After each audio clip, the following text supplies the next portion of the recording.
Hello, my name is Renzo, and this is a project led by David Feinberg and his team to explore the resolution limits of blood volume fMRI at his next generation 7T.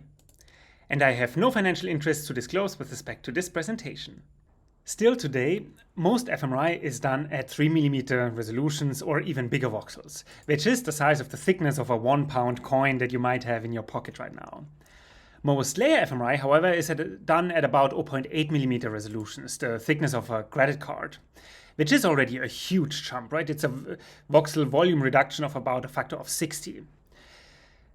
Now David, with his Feinbergatron scanner, wants to go to 0.4mm resolution, which is the size of these little ridges of the 1-pound coin, which adds another factor of 10 in the volume reduction. So the side of me that thinks of the glass being half empty is very worried and might not know if we can achieve this. His scanner is arguably the best scanner in the world, but is it really 10 times better? But luckily the correspondence of voxel volume to TSNR is a very relative correspondence, right? So it just depends on the reference. For example, if we look at the other side here and look at animal researchers, already 2 decades ago they achieved 0.2mm resolutions, the thickness of a banknote. And even before that, 12 micron was doable, the thickness of the cellulose fibers within that banknote ex vivo. Of course, you have way more flexibility ex vivo and in animals and also different hardware, but a volume reduction of about a factor of 40,000 is really a lot of SNR to burn. So the side of me that thinks of the glass being half full is more optimistic and definitely wants to try it. The scanning setup of the Feinbergatron scanner is this 7T magnet from Siemens. We used a 16-channel transmit and 96-channel receive coil built from Jajan, and the scanner can actually even go to 128 channels.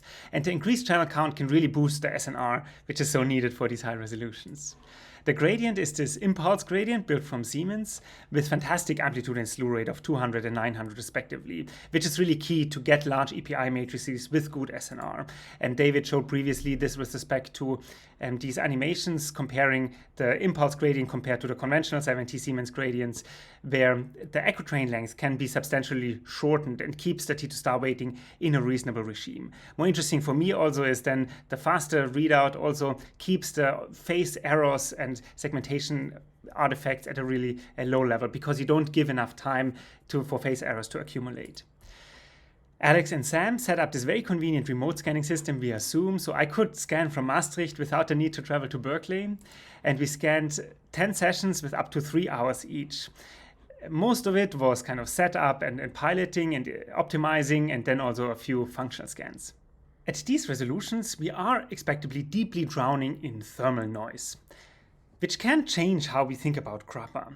And I would like to explain this with this little animation here. So imagine we are acquiring a time series undersampled spatially by a factor of 2.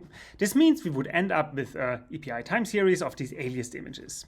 Now, a very conventional approach to deal with this is to have grappa reference scans and unalias them with grappa at the cost of square root of r SNR penalty, because you acquire less samples, but also at the cost of a spatially varying noise amplification, the G factor. An alternative approach would be to add tiny case head prephases and then combine 2 different shots in this kind of segmented approach in the reconstruction without any of those kind of noise penalties. However, you have less samples, and fewer samples can then be accounted for by just averaging different TRs in the grappa approach.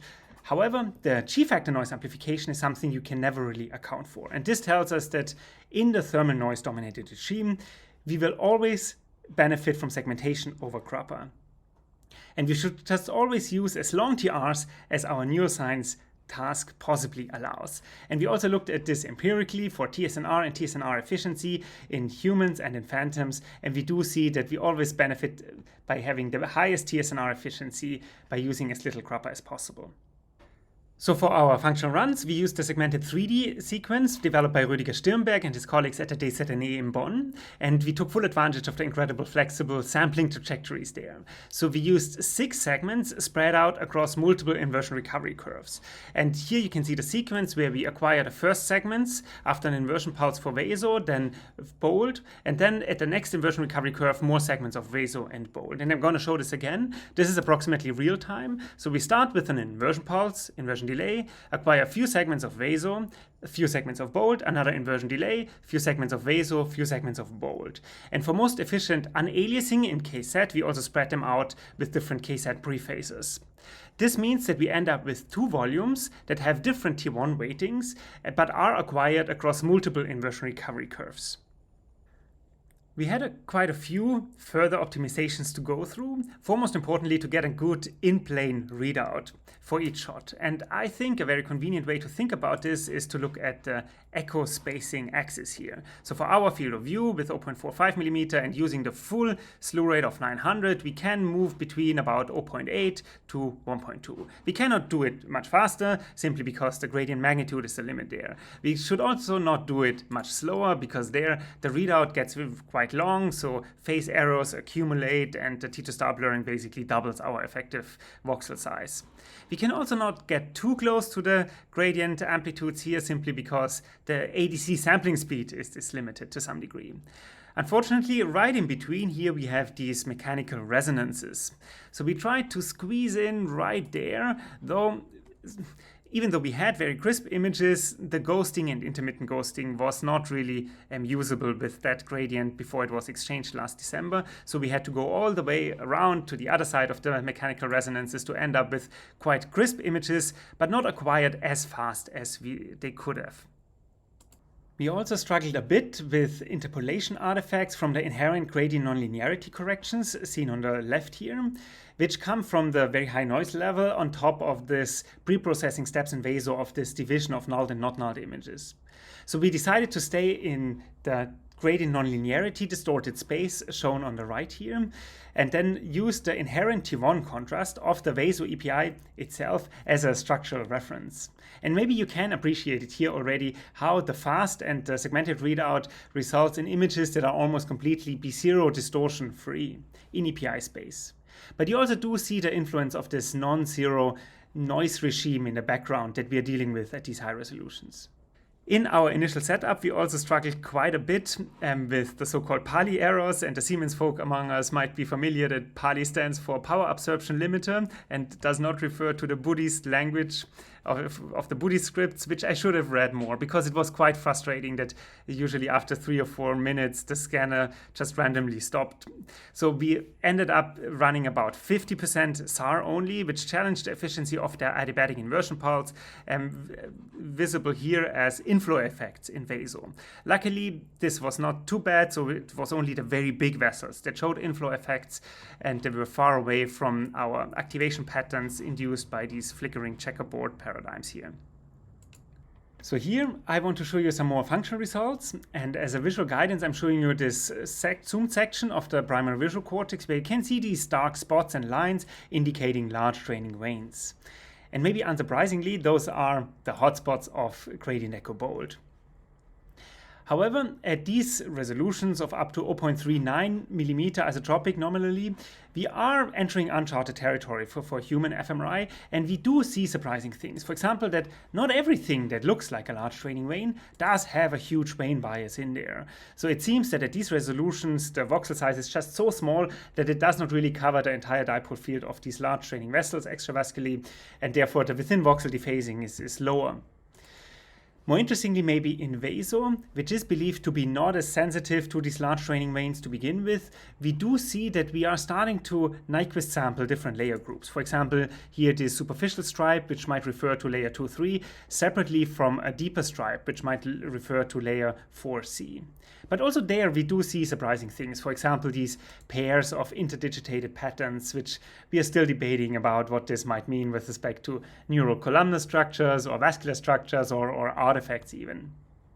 Looking at the repeatability here in this bottom of a sulcus where layer 4 is very, very deep and close to white matter, we do see this bimodal pattern very, very consistently across different days and across resolutions.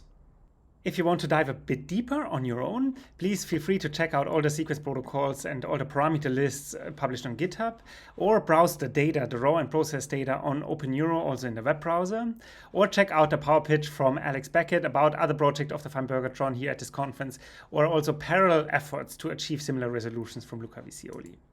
In conclusion, 0.1 microliter data are noisy. So we benefited a lot from the advanced hardware, and we also used sequence approaches that we would not necessarily use for conventional layer-dependent fMRI. Ultimately, we found that 0.39mm isotropic nominal resolutions are feasible in humans. And this means that a conventional 3mm fMRI voxel containing about 700,000 neurons is now subsampled with about 500 subvoxels containing neural populations of about 1,500 neurons each. And this is particularly important to also Nyquist sample different layer groups in these very thin cortices, for example, the primary visual cortex. The most exciting part is that this is just the beginning.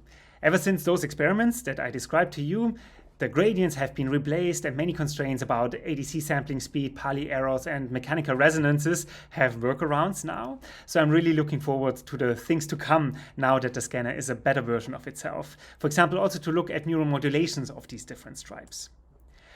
And with this, I thank David and his team, and I really want to make clear that it is them who completed a multi-year marathon, all the way from funding, conceptualization, engineering, assembling, managing, and making the scanner usable, before I came along to just click the virtual scan button via Zoom. I thank you for your attention.